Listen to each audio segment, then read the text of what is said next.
के प्रसाद पाते थे। आज तक ठाकुर जी सामने बैठ करके दर्शन देते थे, लेकिन आज तुम्हारी भक्ति का प्रभाव देखो, इस विप्र के रूप में ठाकुर जी तुम्हारी गोद में चढ़ गए।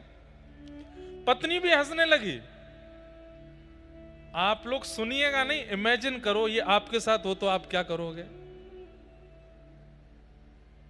पीठ पर चढ़ गए। पत्नी क्या बोलती है, अरे मुझे तो बालकों को संभालने का बहुत बहुत अभ्यास है और मैं तो इनको संभाल लूंगी। पत्नी ने भी हाथ ऐसे लगाए और उनको बोली, क्या पाएंगे आप, मैं ऐसे ही पवा देती हूं, मैं ऐसे ही जल पिला देती हूं। अंत में ब्राह्मण देवता हार मान गया, चरणों में गिर गया, बोले एक नाथ जी, मैं ये बात मान चुका हूं कि आपको क्रोध नहीं आने वाला है, मैं चाहे जो कर लूं। अरे किसी की पत्नी के साथ इतना दुर्व्यवहार करे कोई पति कैसे सह सकता है। मैं मान गया।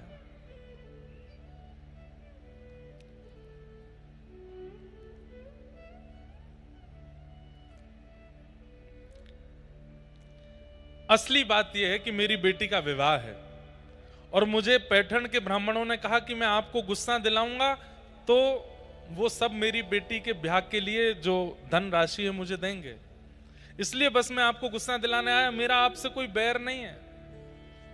एकनाथ जी महाराज बोले, तुमको आते ही पहले ये बात बता देनी चाहिए, तो इतनी देर क्यों लगाई तुमने।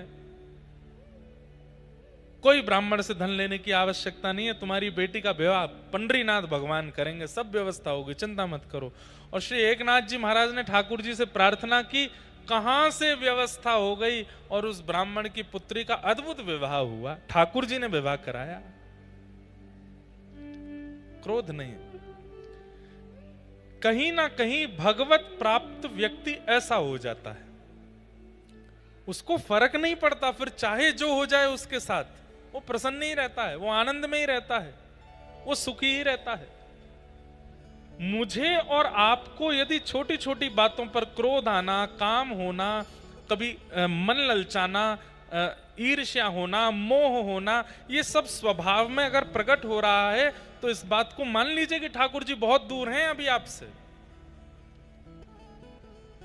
छोटी छोटी बातों की तो बात क्या, बड़ी से बड़ी घटना हो जाती है और आप मुस्कुरा करके सह लेते हैं, तो समझ जाओ ठाकुर जी आस पास ही हैं, बस कुछ ही देर में, कुछ ही दिनों में प्रकट होने वाले हैं।